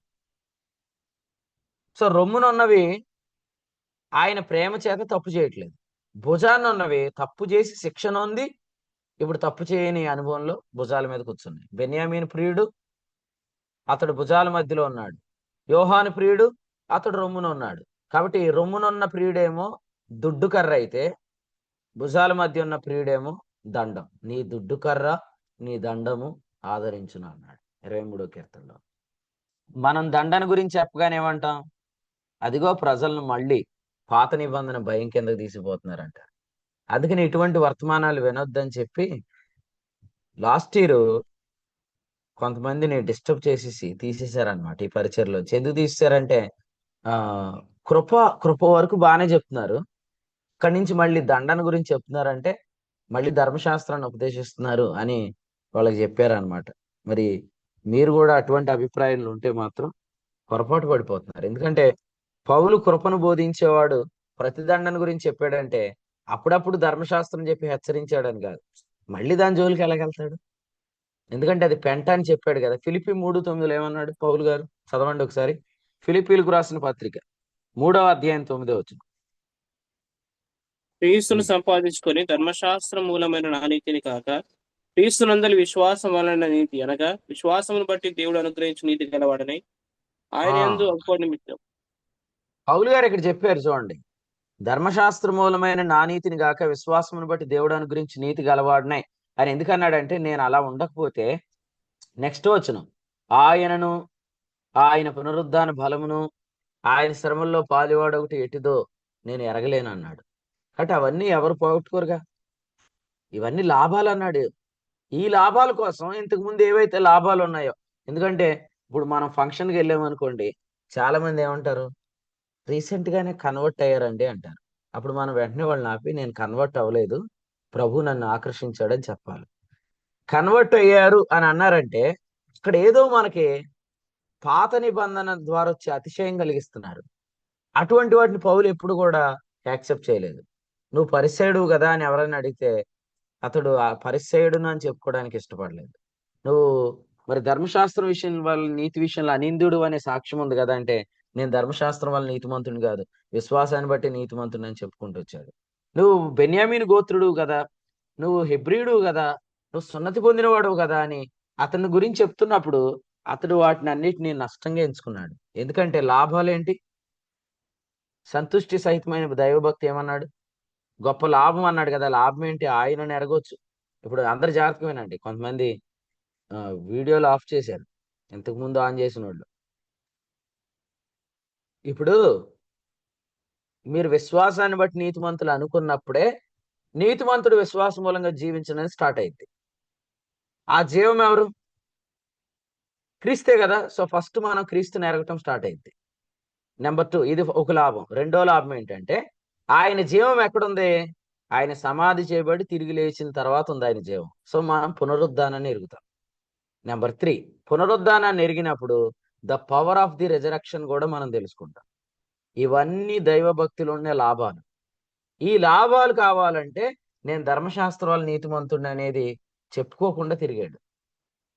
ఇప్పుడు కూడా బొట్టు పెట్టుకొని చాలా మంది బిలీవర్స్ ఫంక్షన్ లో స్టిక్కర్లు పెట్టుకుంటారు సీక్రెట్ గా. నేను ఎందుకు ఈ మాట చెప్తున్నానంటే, నువ్వు ఎప్పుడు ఎలా ఉన్నావో అలాగే ఉండమని చెప్పాడు. అక్కడ ఎందుకు పెట్టుకుంటారు? అక్కడ ఉన్న వారి చేత నేను విశ్వాసాన్ని బట్టి నీతిమంతుడిని కాదు, నేను ధర్మశాస్త్రాన్ని బట్టి నీతిమంతుడిని అని వారి దగ్గర కనపరుచుకుంటున్నారు. కానీ అట్లాంటివి చేస్తే ఏం జరిగింది తెలుసా? అక్కడ నువ్వు ఆయన పునరుద్ధాన బలాన్ని నువ్వు ఎక్స్పీరియన్స్ చేయలేవు. ఆయన శ్రమలలో పాలువాడు ఒకటి ఎట్టిదో నువ్వు అక్కడ ఎరగలేవు. అంటే ఏంటంటే అక్కడ నువ్వు సాక్షిగా ఉండలేవు. అక్కడ పరిశుద్ధాత్మ నీ యందు పనిచేయడు. ఎందుకంటే యేసు ముద్రలు కాకుండా మళ్ళీ నువ్వు ఆచార ముద్రలు ధరించావు. నీ మీదకు పరిశుద్ధాత్ముడు దిగి రాలేడు. నీలో ఉంటాడు కానీ ఆయన నీ మీదకి వచ్చి పనిచేయడు. మ్యారేజ్కి వెళ్ళగానే యాక్టివేట్ అయిపోద్ది కొంతమందికి మతాలు. యోహాను సువార్త 2వ అధ్యాయంలో అక్కడ ఏముందని చెప్పాడు? యూదుల శుద్ధీకరణ శుద్ధీకరణ ఆచారం. ఆచారం ఉందన్నాడు. ఆచారాలు ఉన్నాయి మ్యారేజ్ లో, కానీ అక్కడ కూడా మరియని దేవుడు వాడుకున్నాడు. అక్కడ మరియ యేసుక్రీస్తు నా ప్రభు అని చెప్పుట్లో ఆమె సిగ్గుపడలేదు. ఆమె కడుపును పుట్టినప్పటికీ కూడా ఆమె ఏమని చెప్పింది? ఆయన మీతో చెప్పించేయండి, హీఈస్ ద లార్డ్, ఆయన మీతో చెప్పించేయండి అని చెప్పింది. అక్కడ ఆమె వాడబడింది. మనం కూడా అంతే, మన స్నేహితుల మధ్యలోకి వెళ్ళిపోయినప్పుడు బైబిల్ పట్టుకొని వెళ్తే మళ్ళీ ఏమనుకుంటారని చెప్పి వాళ్ళు ఎదురుగుండా ట్యాబ్ పట్టుకొని వెళ్ళటం. ఎప్పుడు బైబిల్ పట్టుకొని వెళ్ళేవాళ్ళకి ఆ రోజు ట్యాబ్ ఎందుకు? ఆ రోజు ఫోన్లో చూస్తానంటాం ఎందుకు? నిజంగా మనం ఫోన్లో చూసి వాక్యం చదివితే డిస్ట్రాక్ట్ అవుతాము అని బైబిలే చదువుకుంటాం ఎప్పుడు అనుకోండి. మరి బస్సులో కూడా అందరు ఎదురుకుండి బైబిల్లో తీసి చదువుకోండి, తప్పే ఉంది. నేను అలా అగుపడాలి అని అన్నాడు. ఎందుకంటే నన్ను వాళ్ళు గుర్తించాలి. నేను ధర్మశాస్త్రాన్ని బట్టి కాదు, విశ్వాసమును బట్టి నీతిమంతుడని. కొన్ని లాభాలను నేను వదిలేసుకోండి. లాభాలు ఏంటంటే, ఇప్పుడు ఎవరైనా మన బైబిల్ చదవటం చూసారని ఒక గొర్రె బిడ్డ అంటారు. ప్రభువుని ఎరగిన వాళ్ళు ఏమంటారు? హల్లెలూయా బ్యాచ్ గడ అంటారు. ఇవన్నీ నాకు అవమానమే, కానీ అవి నాకు వద్దు, అవి పెంటతో సమానం అని చెప్పాడు. ఎందుకంటే లాభాలు ఉన్నాయి ఇక్కడ. నేను విశ్వాసాన్ని బట్టి నీతిమంతుడిని ఆయన కనబడితే లాభాలు. నేను ఇలా చెప్పానని చెప్పి మీరు మెడలో సిలువేసుకొని వెళ్ళకండి ఎక్కడికి. మీకు అర్థమవుతుంది కదా యేసు ముద్రలు అంటే ఏంటో? యేసు ముద్రలు అంటే ఏంటి? సో ఎక్కడా కూడా నేను నా స్వనీతి వల్ల నీతిమంతుడిననే దానిలో ఉండే మతపరమైన ఆచారాలు మన దేహం మీద కనపడకూడదు. సో ప్రభువే మీకు సహాయం చేయను గాక. మీరెవరు నాకు ఫోన్ చేసి అన్న బొట్టు పెట్టుకోవచ్చా వద్దా, పట్టీలు పెట్టుకోవచ్చా వద్దా, చెవిలీలు కుట్టించుకోవచ్చా వద్దా, ముక్కుపుడు కొంచుకోవచ్చా వద్దా, ఇవన్నీ నన్ను అడగండి. ఎందుకంటే వాక్యంలో ఏముంది? కొలసీ పత్రిక 1:6, మేము మీకు కృపను బోధిస్తున్నాం. తీతు పత్రిక 2వ అధ్యాయంలో ఏముంది? 13 కృప అన్నిటినీ బోధిస్తుంది. నువ్వేం చేయాలనేది సేవకుడిని అడగొద్దు. నువ్వేం చేయాలనేది కృప నీకు చెప్తుంది. నువ్వు సేవకుడి దగ్గర నుంచి కృపను మాత్రం ఎక్స్పెక్ట్ చేయాలి. మెచ్యూర్ ఫంక్షన్ పెట్టొచ్చా లేదా అని అడుగుతారు ఎవరిని? సేవకుడిని. వద్దు అంటే ఒక గొడవ, ఫోన్లే పెట్టుకోండి అంటే ఇంకో గొడవ. దాని బదులు వాక్యం చెప్పామనుకోండి, ఆ వాక్యం మీకు ఏం చెప్తుందో అది చేయండి. ఒకవేళ నాకు వాక్యం పెట్టుకోమని చెప్పిందా అన్నారా, పెట్టుకోండి అంతే. ఎందుకంటే మీ మనస్సాక్షికి తెలుసు కదా వాక్యం ఏం చెప్పిందో. కాబట్టి సేవకులు అన్నిటిలో దూరకండి. అన్నిటిలో దూరి పంచాయతీలు చేసుకోకండి. ఎందుకంటే మనకు టైం లేదు. పౌలు గారు ఏమన్నారు? అసలు బాప్తిస్మం ఇచ్చుటకే నాకు టైం లేదు. నేను బాప్తిస్మాలు ఎవరైనా ఇస్తారు, నేను క్రీస్తు యొక్క శిలువ వ్యర్థం కాకుండానట్లు, వాక్చాతుర్యం కాకుండా నేను ప్రకటించడానికి పంపించబడ్డాను. నేను కొంతమందికే బాప్తిస్మం ఇచ్చానని చెప్పాడు. కాబట్టి don't waste your time. Servant of God, man of God, దేవుని యొక్క పని విషయంలో మనం ముందు కొనసాగుతూ ఉండాలి. కానీ ఎవరేం ధరించుకోవాలనే ప్రసంగాలు వద్దు. ఎందుకంటే క్లియర్ గా మీరు వాక్యం చెప్పేసి ముందుకు వెళ్ళాలి. వాక్యం వారితో మాట్లాడుతుంది. అలా వారు వింటలేదని మీకు అర్థమైనప్పుడు కూడా మీరు ప్రార్థన చేయండి. ఇప్పుడు యోసేపు తన సహోదరులు చెడుతానానికి వచ్చి సమాచారం ఎవరి దగ్గర తెచ్చాడు? తన తండ్రి దగ్గర తెచ్చాడు. అలాగే మీరు కూడా ప్రభువా వీళ్ళు వాక్యానుసారంగా ఉండట్లేదు అనేది దేవునికి చెప్పండి. అప్పుడు దేవుడు మీ ద్వారా హెచ్చరిక వాక్యాన్ని ఇస్తాడు సంఘంలో. అది ప్రకటించండి. కొంతమంది హెచ్చరిక చేసినప్పుడు మిమ్మల్ని ఎదిరిస్తారు. మరి వాక్యంలో ఏముంది? తిమోతికి రాసిన 2వ పత్రిక 2వ అధ్యాయంలో 26వ ప్రభు యొక్క దాసుడు అట్టి వారిని సాత్వికంతో శిక్షించుచు కీడును సహించేవాడుగా ఉండాలని చెప్పాడు. ఇప్పుడు ఆదరణ వాక్యం ఎత్తే హత్తుకుంటారు, కానీ హెచ్చరిక వాక్యం వస్తే చెప్పు తీసి కొడతారు. నువ్వు సహించాలి సేవకుడా అన్నాడు. కీడును సహించేవాడుగా కూడా నువ్వు ఉండాలి. ఎందుకంటే మరి ఇక్కడ చెప్పాడు కదా, జగడం ఆడొద్దు అన్నాడు. కీడును సహించాలి. నాకేం అవసరం? ప్రభు చెప్పమన్నాడు, నేను చెప్పాను అని జగడం ఏమొద్దు. ప్రభు చెప్పమన్నాడు, చెప్పాము. వాళ్ళు ప్రభు అనుకోవట్లేదు, నువ్వే చెప్పావు అనుకుంటున్నారు. ఇంతకుముందు ఏమన్నారు? తెస్సలోనిక పత్రికలో 2వ అధ్యాయం 13వ ఇది నిజంగా దేవుని వాక్యమే, మనుషుల వాక్యం కాదన్నారు. అప్పుడు నీకు పౌలుకి ఆత్మ నడిపింపు బాగుందన్నారు. ఇప్పుడేమంటున్నారు? ప్రతిదండన గురించి చెప్తే చెప్తుంది పరిశుద్ధాత్ముడు కాదు పౌలే చెప్తున్నాడు అన్నారు. అంటే ఆదరణ వాక్యం చెప్పినప్పుడు ఆత్మ నడిపింపు ఉంది, హెచ్చరిక వాక్యం చెప్తున్నప్పుడు ఆత్మ నడిపింపు లేదు, ఈయనకి పోయింది.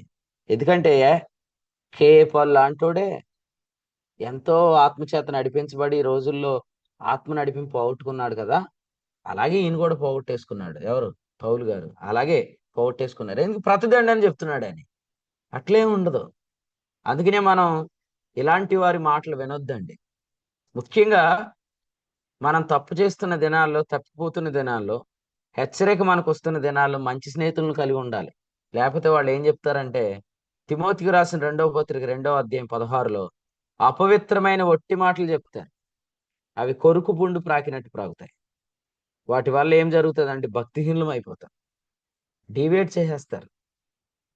ఈ మధ్యలో ఏంటంటే ఎక్కువ వ్యభిచారం చేయొద్దని చెప్తున్నారు పాస్టర్ గారు అని అంటే, ఏమో నాకు ఎందుకో మళ్ళీ ఆయన 10 ఆజ్ఞలు చెప్తున్నట్టు అనిపిస్తుంది.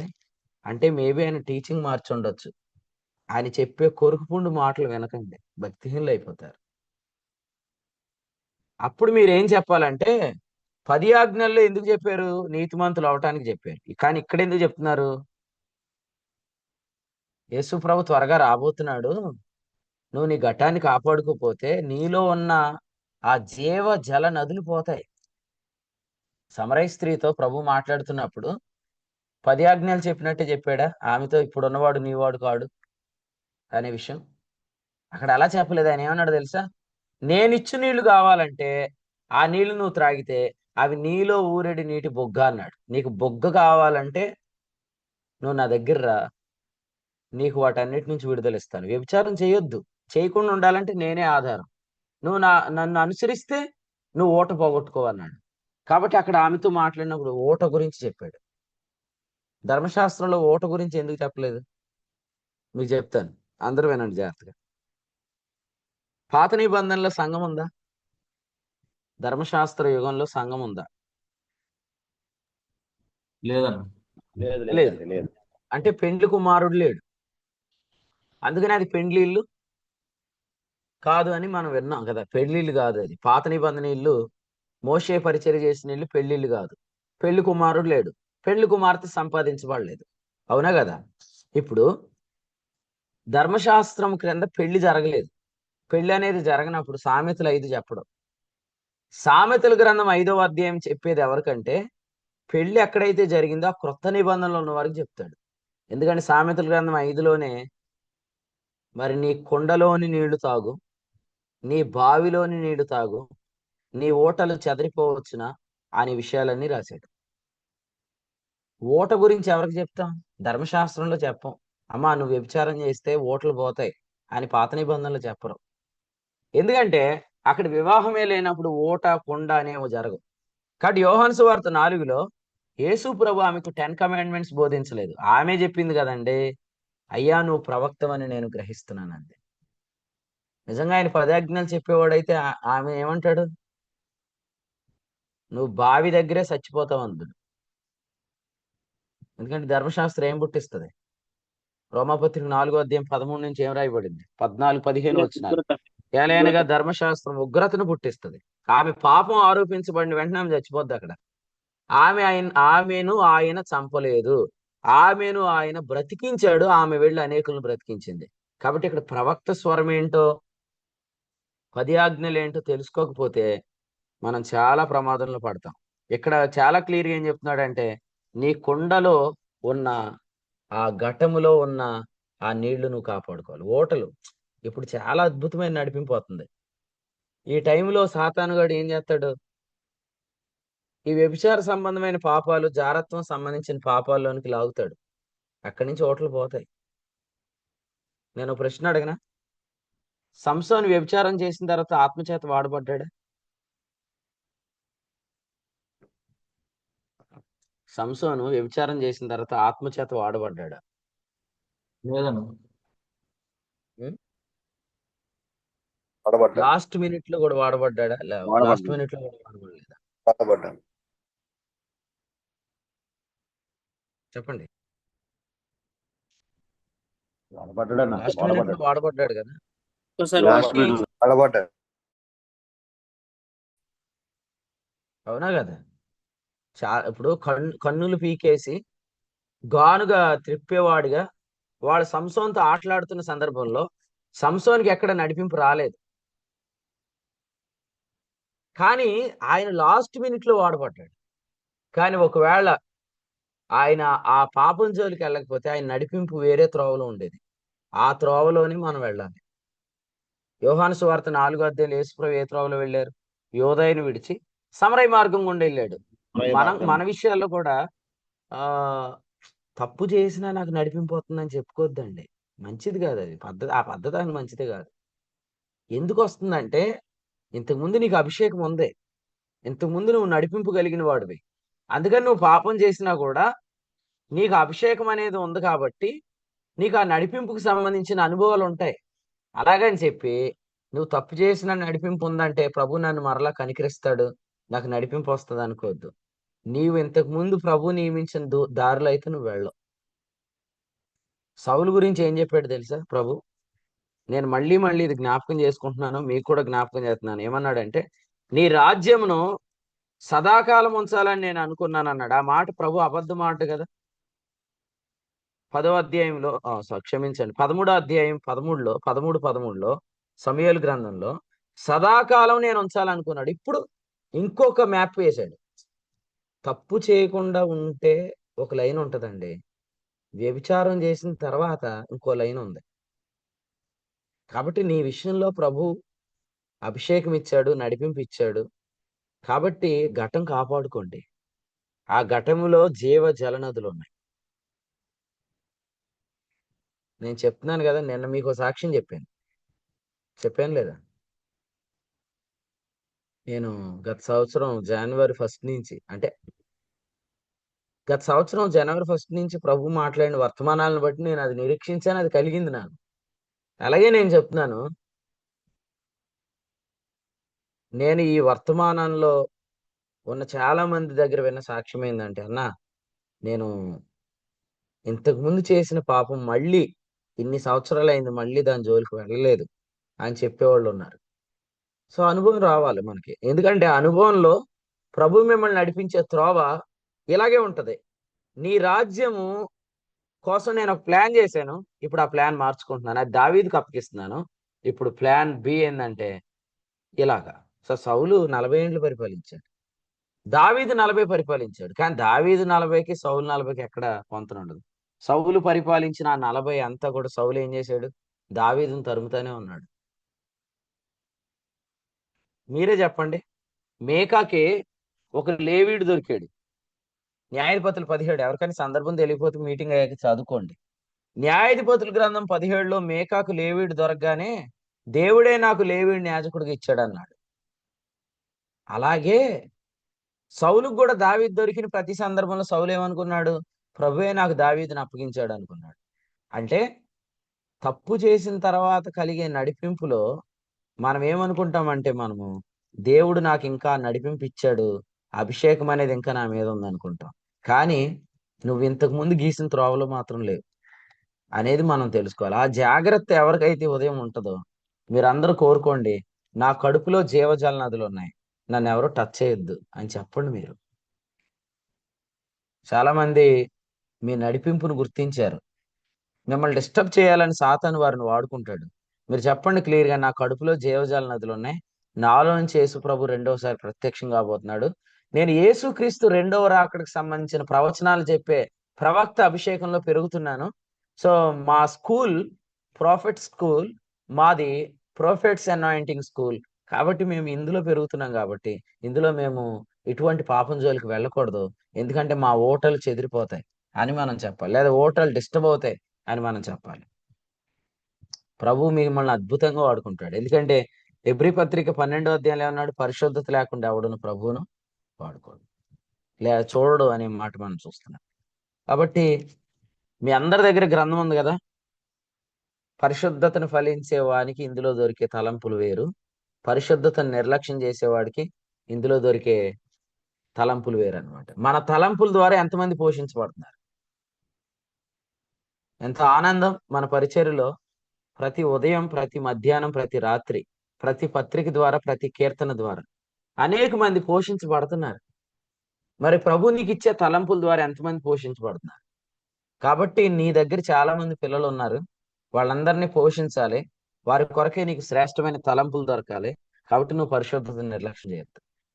ఇది మనము ఈ ఉదయకాలం కలిగి ఉండాల్సిన బాధ్యత అన్నమాట. సో ప్రభు మీ అందరితో మాట్లాడి ఉంటే, పౌలు గారు ఘటాన్ని కాపాడుకోమని ఎందుకు చెప్తున్నాడంటే, మీ ఘటములో ఉన్న ఓట ఒకవేళ డిస్టర్బ్ అయితే మాత్రం మీరు ఘనతను పోగొట్టుకుంటారు. అమెరికా దేశానికి వెళ్ళి ప్రభు మిమ్మల్ని ఒక చోట నిలబెట్టి వాక్యం చెప్పమంటే, మీరు చెప్పే థాట్స్ అక్కడ ఉన్న వారిని ఆశ్చర్యపరిచేటంత తలంపులు మీకు ప్రభు ఇవ్వాలి. అవి మీకు దొరకాలి. సో ఈ రోజే మీరు అలాంటి తలంపులు దేవుడు మీకు ఇచ్చాడు అనుకోండి, మీరు ధైర్యంగా ఎక్స్పెక్ట్ చేయొచ్చు, రేపు పొద్దున్న నేను ఆ అమెరికాలో కూడా నిలబడి వాక్యం చెప్తాను వాళ్ళకి, లేదా అమెరికాలో ఉన్న వాళ్ళు కూడా సేవ చేస్తాను, అమెరికాలో ఉన్న వారిని కూడా ప్రభు దగ్గర నడిపిస్తానని మీరు ఎక్స్పెక్ట్ చేయాలి తలంపులను బట్టి. అదే ఇక్కడ పల్లెటూరులో ప్రజలను భయపెట్టి వాక్యాలు తీసుకెళ్ళి అక్కడ చెప్తానంటే కుదరదు. అది అభివృద్ధి పొందిన దేశం. అక్కడ కూడా ఇక్కడలాగా నువ్వు తప్పు చేసావంటే నరకానికి పోతావు అనే కండెమినేషన్ టీచింగ్ అక్కడ పనిచేయదు. అంటే అక్కడ అంతా కూడా లైసెన్సెస్ టు సిన్ అనే గ్రేస్ టీచింగ్ ఉందని నేను అంటలేదు. సూడో గ్రేస్ టీచింగ్ అన్ని చోట్ల ఉంది, కండెమినేషన్ టీచింగ్ అన్ని చోట్ల ఉంది. కానీ ప్రభు నిన్ను నీ తలంపులను బట్టి ఫలానా దేశంలో నిన్ను నిలబెట్టాలి. మరి యోసేపుని దేవుడు ఐగుప్తులో నిలబెట్టినప్పుడు, యోసేపు కలభావం చెప్పినప్పుడు ఓ, ఫరో నవ్వుకోలేదు. ఏంట్రా పిచ్చి పిచ్చి కలభావాలు చెప్తున్నావు నువ్వు అని అనలేదు. ఏమన్నాడు తెలుసా? ప్రపంచానికి ఆహారం పెట్టాల్సిన నాయకుడు ఎవరో కాదు నువ్వే అన్నాడు. ఎందుకంటే యోసేపు ఏమన్నాడంటే, ఆదికాండంలో మీరు చదివితే, మరి రాజా నువ్వేం చేయాలంటే, నీవు ఒక జ్ఞానవంతుడిని ఎవరినైనా నువ్వు నియమించాలని అంటే నీవే ఆ నాయకుడు అని చెప్పడం అనేది ఎంత అద్భుతమైన మాట. 41వ అధ్యాయము 39వ వచనంలో, ఇతని వలె దేవుని ఆత్మ గల మనుషుని కనుగొనగలమా, వివేక జ్ఞానములు కలిగిన నీ వంటి వారు ఎవరు లేరన్న. మీరు చెప్పే తలంపులు అలా ఉండాలంటే, ఆ తలంపులు మీకు దొరకాలంటే జీవ జలముల ఓటను డిస్టర్బ్ చేసుకోకండి, ఎవరిని డిస్టర్బ్ చేయనీకండి.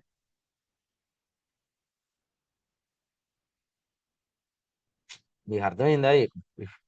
ఇప్పుడు కూడా మీరు బైబిల్ చదివితే మీకు తలంపులు వస్తాయి. కానీ పరిశుద్ధతను నిర్లక్ష్యం చేస్తే వచ్చే తలంపులు వేరు, పరిశుద్ధతను లక్ష్యం చేస్తే వచ్చే తలంపులు వేరు. లక్ష్యం చేస్తే వచ్చే తలంపులు రావాలి. ఎందుకంటే మీరు వాక్యం చెప్తుంటుంటే ఎంతమంది మీ దగ్గర నిలబడి అసలు ఏదో చెప్తున్నాడు విందామని ఆసక్తిగా ఆగాలి కదా. ఇప్పుడు ఇక్కడ ఉన్న అందరికి యూట్యూబ్ ఛానల్ ఎవరో పరిచయం చేశారా?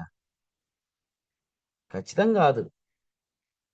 ఎవరో ఇలాగ స్క్రోల్ చేస్తున్నప్పుడు యూట్యూబ్ ఛానల్ దొరికింది చాలా మందికి, నిలబడి వాళ్ళు ఆగి విని వచ్చారు పరిచయంలోకి.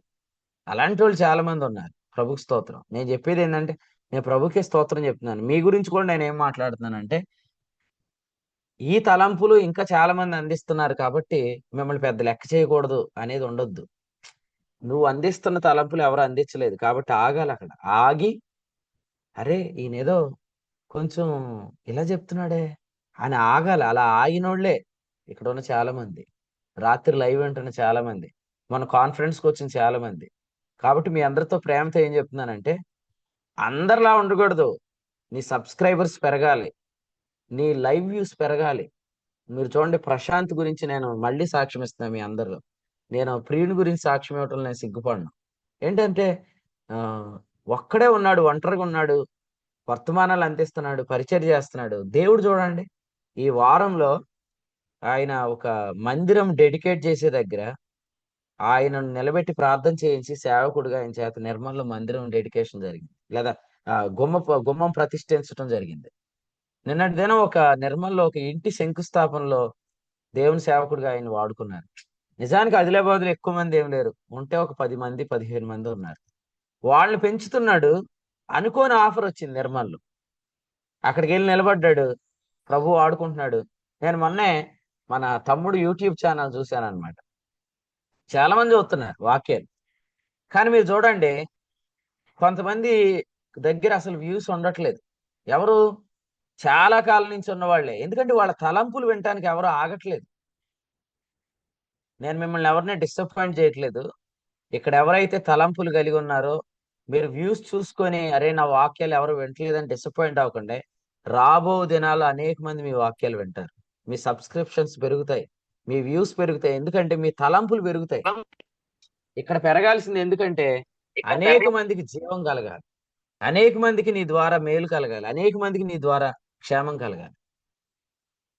సో కాబట్టి ఉమ్, ఇక్కడ నేను చెప్పేది ఏంటంటే దేవుడు ప్రశాంతినే కాదు అనేక మంది యవనస్తులను పరిశుద్ధంగా ఉంటే మీరు ప్రభువుని చూస్తారు, మీకు జీవజాలాలు ఓట్లు ఉంటాయి అనేది చెప్పి హెచ్చరించి బాగు చేశాడు.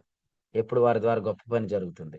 సో సో అదే విధంగా ప్రభు సో మీ అందరినీ కూడా వాడుకోవాలి, గొప్ప ఆత్మ నడిపింపు మీకు దయచేయాలని ఈ ఉదయకాలం కోరుకుంటూ ఆ లేఖనాల్లో ఉన్న ఈ జీవం మరి అది మరుగ్గా ఉంది, మర్మంగా ఉంది, యుగాల్లో తరాల్లో భద్రంగా ఉంది. అది దేవుడు ఎవరికి ఇవ్వాలనుకున్నాడో వాళ్ళకి ఆ తలంపులు ఇస్తాడు. కానీ నీకు ఇవ్వాలనుకుంటే మాత్రం నువ్వు ధన్యుడు. ఎందుకంటే వీటిని మీరు చెప్తుంటుంటే మిమ్మల్ని తీసుకెళ్ళిపోతారు. యోసేపును ఆ రోజు మిద్యానీయులకు అమ్మేశారు. ఎందుకు అమ్మేశారు? ఫిజిక్ చూసి అమ్మేశారు. బాడీ బాగుంది, ఈ అబ్బాయి చాలా పనిచేస్తాడని మిద్యానీయులకు అమ్మేస్తే మిద్యానీయులు తీసుకెళ్లి యోసేపును ఐగుప్తులు అమ్మేశారు. కానీ ఆ తర్వాత ఇతని థాట్స్ చాలా బాగున్నాయని చెప్పి యోసేపును రాజుగారు తీసుకెళ్ళిపోయాడు. రాజుగారు తీసుకెళ్లి తన సింహాసనం దగ్గర నిలబెట్టుకున్నాడు. కాబట్టి మీ థాట్స్ బాగుంటే రేపొద్దున మిమ్మల్ని ఇప్పుడు మీకు చిన్న ఉదాహరణ చెప్పి నేను ముగిస్తాను. విజయవాడలో ఒక పెద్ద మార్కెట్ ఉందన్నమాట, కూరగాయల మార్కెట్. ఆ కూరగాయల మార్కెట్ నడిపించే ఒక ఆయన ఉన్నాడు. ఈయన ఏం చేస్తాడంటే తన మార్కెట్లో తన కూరగాయల వ్యాపారంలో ఒక నెలలో వచ్చే కొంత డబ్బును తీసి కొంతమంది చేత మీటింగ్స్ పెట్టిస్తాడు. ఆయన ఎడ్వర్డ్ విలియమ్స్ గారి చేత, తర్వాత ఈ జఫన్యా శాస్త్రి గారి చేత, పెద్ద పెద్దోళ్ళు ఎవరైతే ఉన్నారని వాళ్ళు అనుకుంటారో వాళ్ళ చేత మీటింగ్స్ పెట్టిస్తాడు. ఆయన ఒక సంవత్సరం ఏం చేశాడంటే మా ఊర్లో అంటే జగన్నాథపురమే అతనిది, అతను విజయవాడలో సెటిల్ అయిపోయాడు అనమాట. ఆయన మా చర్చి పక్కన మీటింగ్స్ పెట్టించాడు. ఈ ఊర్లో ఎవరినో తీసుకొచ్చి అంటే వరంగల్లో మరి నక్సలైట్ గా ఉండి ప్రభువుని తెలుసుకున్న ఒక ఆయన, సాక్ష్యం కలిగిన ఒక ఆయన్ని, ఆయన చనిపోయాడు రీసెంట్ గా, ఆయన చనిపోయాడు. ఆయన తీసుకొచ్చి ఇక్కడ వాడారు అనమాట. ముగ్గురు సేవకుల్ని ఒక్కొక్క రోజు ఒక్కొక్కరిని తెచ్చి వాడారు. అప్పుడు దేవుని సేవకులు డానియల్ గారిని ఆయన రిక్వెస్ట్ చేశాడు, మీరు మీటింగ్స్ నడిపించండి పాస్టర్ గారు, అయితే పెద్ద దైవజనులు వచ్చి చెప్తారు వాక్యం అని చెప్పారు. జరిగింది. కొంతకాలానికి ఆయన ఫేస్బుక్ లో మన వర్తమానాలు వింటున్నాడు. విని ఆయన ఏం చేశాడంటే వచ్చాడు అనమాట. వచ్చి నేను ఎక్కడెక్కడో చూస్తున్నాను, కానీ ఒక గొప్ప దైవజనుడు మా ఊర్లోనే పుట్టాడు, అది కూడా మా ఇంటికి దగ్గరలోనే పుట్టాడని నాకు తెలిసింది బ్రదరు. మీరు విజయవాడ వచ్చి బహిరంగ సభల్లో వాక్యం చెప్పాలని చెప్పి ఆయన ఏం చేశాడంటే, నేను అదే ఫస్ట్ టైం అనమాట కారులో విజయవాడ వెళ్ళటం. నా కొరకు ఒక కారు బుక్ చేయించి ఆ కారుని లో నన్ను విజయవాడ తీసుకెళ్ళడానికి ఆయన స్వయంగా ఆదివారం వచ్చేసి ఆదివారం మధ్యాహ్నం తీసుకెళ్లి ఆ రాత్రి నేను రాజేష్ అని ఇద్దరం కూడా విజయవాడ వెళ్ళాం ఓ బహిరంగ సభలో వర్తమానము అందించడానికి. ఆయన ప్రతి ఒక్కరిని యెరూషలేముకి తీసుకెళ్తాడు డబ్బులు పెట్టుకొని. ఆయన ఈ తలంపులు చాలా బాగున్నాయి వినిపించాలని తీసుకెళ్ళాడు. నేను ఈ ఉదాహరణ ఈ ఉదయం ఎందుకు చెప్తున్నానంటే నీ థాట్స్ బాగుంటే చాలా మంది నిన్ను తీసుకెళ్లిపోతారు రేపొద్దుట. అమెరికా దేశానికి నీకు ఫ్లైట్ ఛార్జీలు పెట్టి నిన్ను తీసుకెళ్లి అక్కడ నిలబెట్టి నీ ద్వారా పరిచర్య జరిగిస్తారు, లేదా ప్రపంచ దేశాల్లో నేను వాడుకుంటారు. కాబట్టి తొందరపడి తప్పు చేయొద్దు, నీ ఓటలు పాడు చేసుకోవద్దు. జీవ జలనదులు నీలో ఉన్నాయి కాబట్టి దేనికి కూడా కమిట్ అవ్వద్దు. ఈ విషయంలో నువ్వు గాని నిలబడితే రేపు నీ భవిష్యత్తు చాలా అద్భుతంగా ఉంటది. ఈ ఉదయకాలం ప్రభు తలంపులు మనందరి వినికిడిలో దీవించును గాక. ఇది మనుష్యుని ఉపదేశం కాదు, ఇది ప్రవక్త మాట అని తలంచి మీరు ఈ అభిషేకానికి లోబడండి. ప్రభు మిమ్మల్ని బలంగా వాడుకుంటాడు. మళ్ళీ చెప్తున్నాను, యోసేపుతో మాట్లాడింది ఆజ్ఞలు కాదు, యోసేపుతో మాట్లాడింది అభిషేకమే. అందుకని యోసేపు తప్పు చేయకుండా ఆగాడు, యోసేపు రాజు పక్కన నిలబడ్డాడు. దానియేలు తన స్నేహితులు తప్పు చేయకుండా రాజు భుజించి భోజనమును పానమును త్రాగి తమను తాము అపవిత్రపరచుకోకూడదు అనుకున్నారు. దేవుడు వారిని తీసుకెళ్లి రాజు పక్కన నిలబెట్టాడు. ఈ రోజు కూడా మనం రాజుల పక్కన నిలబడాలి. ఎందుకంటే ఎక్కువ మందికి ఈ మెసేజ్ రీచ్ అవ్వాలంటే మనమేమి ఎలా పైకి వెళ్ళిపోదామా, ఎలా పెద్ద పెద్ద పోస్టర్లో పడదామా, గోడల మీద పడదామా, పెద్ద పెద్ద సభల్లో వాడబడదామని ట్రిక్స్ ఏం ప్లే చేయకూడదు. పరిశుద్ధతను అభ్యాసం చేయండి 4 గోడల మధ్యలో. ఒకవేళ ఇంతకు ముందు నువ్వు పోర్ను చూసేవాడివా, వాటన్నిటి నుంచి విడుదలను ఎక్స్పీరియన్స్ చేయి. ఒకవేళ ఇంతకు ముందు నువ్వు ఎవరితోనైనా అక్రమ సంబంధం కలిగి ఉన్నావా, వాటన్నిటి నుంచి విడుదల అభ్యాసం చేయి. అది ఈ వర్తమానం ద్వారా నీకు దొరుకుతుంది. నువ్వు అభ్యాసం చేయి. నిన్ను ప్రభు ఈ 4 గోడల మధ్యలోంచి తీసుకొని వెళ్ళి రాజు సింహాసనం దగ్గర నిలబెడతాడు, ప్రధానమంత్రిగా నిలబెడతాడు, ప్రధాన సలహాదారిగా నిలబెడతాడు. నీ ద్వారా అనేక మందికి వాక్యం రీచ్ అయ్యింది. అంతఃపురంలోనికి ఎస్తేరు వెళ్తేనే యూదులంటే ఏంటో ప్రపంచానికి తెలుస్తుంది. నువ్వు కూడా ఎక్కడ కాదు ఉండాల్సింది, నువ్వు ఎక్కడో ఉండాలి. నిన్ను అక్కడ ప్రభువే తీసుకెళ్తాడు. కాబట్టి ఏ మనుషుని వైపు చూడొద్దు. నేను ఫలానా అనిల్ కుమార్ గారి చేత, బ్రదర్ అనిల్ కుమార్ గారు చెప్పేది గ్రేసే, సో నేను చెప్పేది కూడా గ్రేసే. సో అనిల్ కుమార్ గారు నన్ను గుర్తుపడితే నేను చిన్నగా ఆంధ్రప్రదేశ్లో పెద్ద దీపం అయిపోతాననే పిచ్చి కలలు కానొద్దు. ప్రభు నిన్ను గుర్తించాలి, ప్రభుని పరిశుద్ధతను గమనించాలి, నీకు శ్రేష్టమైన తలంపులు ఇవ్వాలి. నీ తలంపులు వినటానికి ప్రజలు విసిగిపోకుండా చేరి రావాలి. అప్పుడు ప్రభు నిన్ను నిలబెడతాడు. ఇది త్వరగానే సంభవిస్తుంది. ఇది 1 సంవత్సరం ఏం పట్టదు. ఎందుకంటే ఈ కాలం బహు కొంచెంగా ఉన్నది. వచ్చున్నవాడు ఆలస్యం చేయక వస్తాడని ఉంది. కాబట్టి త్వరగా ప్రభు కార్యం చేస్తాడు. సో ఈ దినాల్లో నీ మీద అటాక్ జరుగుతుంది పరిశుద్ధత విషయంలో. కానీ నువ్వు దాని విషయంలో జాగ్రత్తగా ఉండాలి. ప్రభు సహాయం చేయండి. ప్రభు స్తోత్రం. శ్రేష్టమైన తలంపులు ఉదయకాల సమయంలో పొందుకున్న ప్రభు తన దాసుని వాడుకొని అనుగ్రహించిన ఆ యొక్క వాక్శక్తిని బట్టి ప్రభు స్తుతిస్తున్నాను. తెస్సలోనికీయులకు రాసిన మొదటి పత్రిక 4వ అధ్యాయం 4వ వచనంలో పౌలు గారి హెచ్చరికలు చూస్తున్నాం. అది పదార్థాల సారమని చాలా మంది అనుకుంటున్నారు, కానీ అది ప్రవక్త చెప్పిన మాట అని, అభిషేకపు మాట అని మనము మరొకసారి వాక్యం ద్వారా విన్నాం. అది రెండవ రాకడ గురించి అపేక్షించే అభిషేకం కాబట్టి దాన్ని ఆటంకపరిచేవారు మరణకరమైన పాపం చేస్తున్నారని, అటు వారిని నూతన పరచుట అసాధ్యమని మనము హెబ్రీ పత్రిక 6వ అధ్యాయంలో కూడా గడిచిన వర్తమానంలో విన్నాం. అయితే కాలం పరిపూర్ణమైనప్పుడు అనే విషయంలో మనం ఉన్నట్లయితే మరి తప్పు చేయకుండా ఉంటామని, ఒకవేళ యుగముల సమాప్తి అనే అనుభవంలో మరి పేతురు ఉన్నాడు కాబట్టి రాత్రంతా ఓడిపోయిన అనుభవంలో మనం చూస్తున్నాం.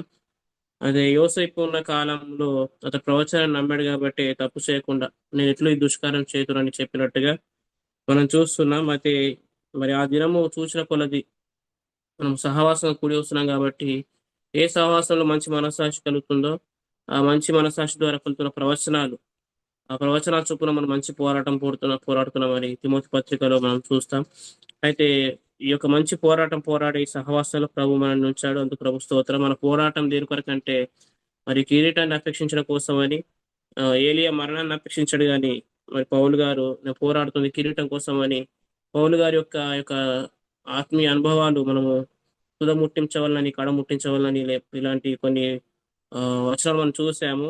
కాబట్టి కిరీటం పోగొట్టుకోకుండా కిరీటం కొరకే మనము ప్రవచనాల చొప్పున పోరాడుతున్నామని, ప్రతి పత్రికలో జాగ్రత్త గురించి అలాగే సహోదర ప్రేమ గురించి కూడా మనం దేవుని మాటలు విన్నాం. జాగ్రత్వం అనేది ఘటనలో కలుగుతుంది కాబట్టి మనం మంటి ఘటంలో మహేశ్వరి కలిగి ఉన్నాం, ఊటలు కలిగి ఉన్నాం కాబట్టి ఆ ఊటలు చెదిరిపోకుండా మరి మన ఘటాన్ని కాపాడుకోవాలని. ఎప్పుడైతే ఊటలు చెదిరిపోకుండా ఉంటాయో పరిశుద్ధంగా మనం పరిశుద్ధత ఫలిస్తామో ఖచ్చితంగా దేవుడు నూతనమైన తలంపులు, శ్రేష్టమైన తలంపులు అందిస్తాడని, మరి ఆ తలంపులు వినడానికి చాలా మంది చేరి వస్తాడని, మనల్ని కూడా దేవుడు అనేక చోట్ల వాడుకుంటాడని, రాజుల ఎదుట నిలబెడతాడని ఈ యొక్క శ్రేష్టమైన సందేశాన్ని ఉదయకాల సమయంలో మనం పొందుకున్నాం. మరి వర్తమానం అందించిన దేవుని సేవకులకు కూడిక పక్షాన వందనాలు తెలియజేస్తున్నాను. ఇప్పటి వరకు నిల్చున్న ప్రియులందరినీ బట్టి కూడా నేను ప్రభువును స్తుతిస్తూ వారికి వందనాలు తెలియజేస్తున్నాను. ఈ పరిచయాల్లో మరి ప్రారంభం చేసిన వారికి, వాక్యాన్ని చదివిన వారికి, పాటలు పాడిన వారికి, అలాగే వాక్య సహాయం ప్రార్థించిన వారికి ప్రభుపేట వందనాలు తెలియజేస్తున్నాను. ఈ యొక్క కూడిక తర్వాత లింక్ ప్రేయర్ స్టార్ట్ అవుతుంది. మీ యొక్క ప్రార్థన విన్నపములు ఆ యొక్క లింక్ ప్రేయర్ గ్రూప్ లో షేర్ చేయవలసిందిగా మనవి చేస్తున్నాను. అలాగే మీకు కేటాయించినటువంటి యొక్క సమయాల్లో చేరి వచ్చి ప్రార్థించవలసిందిగా, ముఖ్యంగా ఈ పరిచయకు ఆధారం ఏంటంటే మన ప్రార్థనే.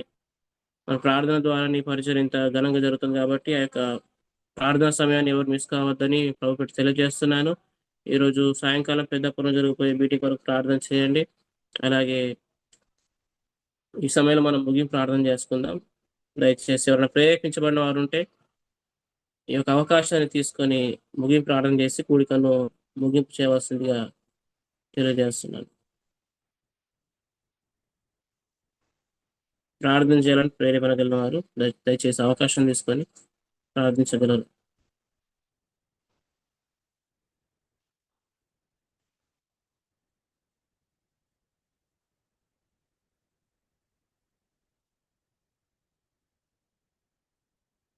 మన మధ్య ప్రియులు హనోక్ గారు ముగింపు ప్రార్థన చేస్తారు. మనము పూర్తిగా ముగింపు చేస్తున్నాం.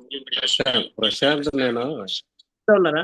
జర్నీలో ఉండటం వల్ల వాక్యం సరిగ్గా వినలేదు. మన మధ్యన ప్రియులు పృథ్వీ గారు ఉన్నారు, వారు ముగింపు ప్రార్థన చేస్తారు. మనము పూర్తిగా ముగింపు చేసుకుందాం. బ్రదర్ వందనాలు. వాయిస్ వస్తుందండి కరెక్ట్ గా? వస్తుందండి, వస్తుంది. ప్రార్థన చేసుకుందాం.